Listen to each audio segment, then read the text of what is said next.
I'm playing Charles Darwin. Sort of, he's certainly he's a scientist, and he's it's before he's quite conquered his theory of evolution. It's a young Darwin, and it's a Darwin with perhaps more insecurities than the Darwin that would later become world famous. Insecurities about his own abilities, both as a scientist and as a man. So he's not the most confident chap you could hope to come across. And at times, he's a little craven and perhaps not the most generous spirited chap in the world either. I don't know that this Darwin is particularly historically accurate. I'm just going to put that out there. But in terms of the story of the film, his very insecurities help to drive the plot in perhaps slightly unexpected directions.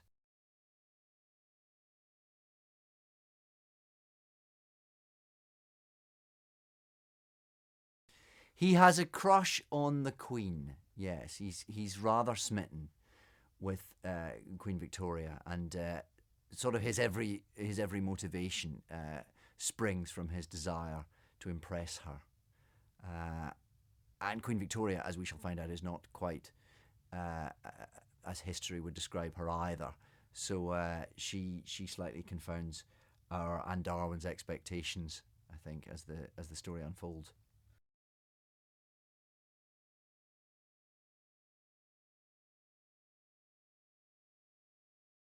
There's a fair amount of Darwin being thrown around. Yes, I've recorded a lot of panting, a lot of screaming, a lot of being hit with various things.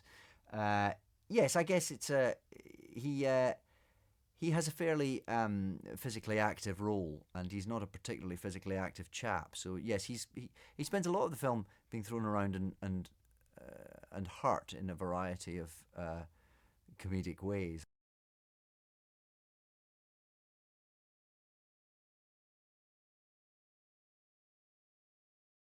It's very unusual this because you're aware that the process is going on for years. You know, this film has a long gestation period, and we actors just come in and visit every now and again. You know, once every 3 months we'll come and have a recording session, and that spreads over. I don't know how long I've been working on this, over a year, maybe even 2 years now, stretching back.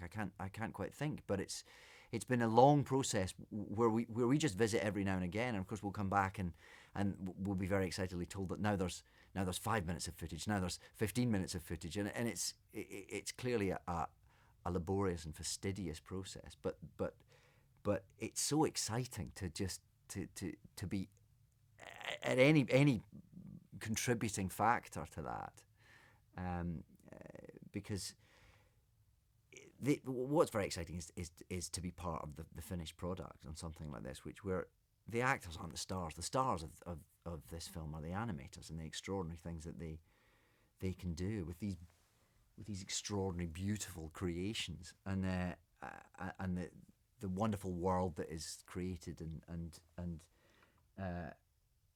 and indulged with all the sort of creative brilliance that Aardman can throw at it.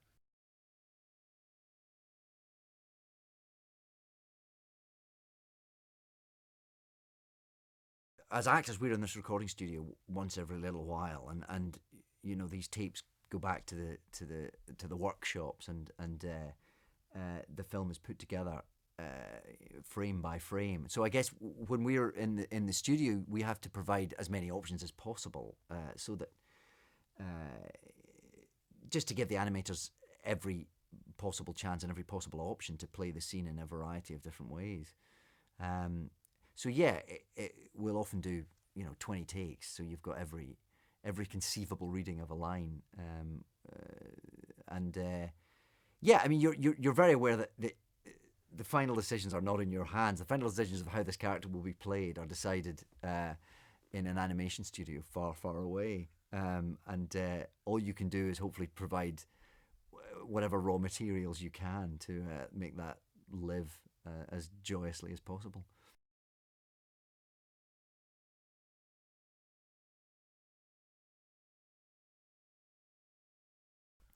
Darwin is on the Beagle at sea, and the pirate captain comes to rob him and comes to take his gold. But unfortunately, Darwin doesn't have a lot of gold.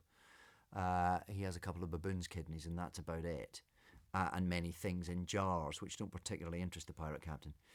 But then Darwin sees that the captain has a dodo called Polly, and Darwin realizes that this is a huge zoological find, and something that he could use to impress his great love, the Queen. So he inveigles himself into the pirates' band with the principal notion that he might steal Polly and use her for his own nefarious ends. It doesn't quite work out like that, of course, but that's how he gets involved with them, and that's how their stories become linked.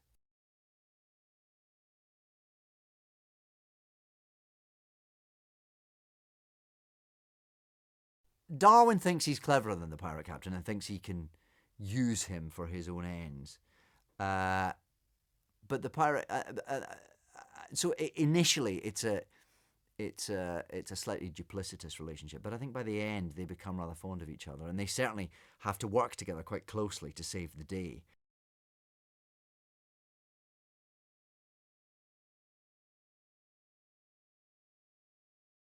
I cannot wait. I'm so excited to see this film. I'm so excited to be part of it. And you know, Aardman are a kind of national treasure, and I think you know that if their name is on the film, it's going to be high quality and delicious and hilarious and beautiful and different. So I'm just very excited that I'm part of it.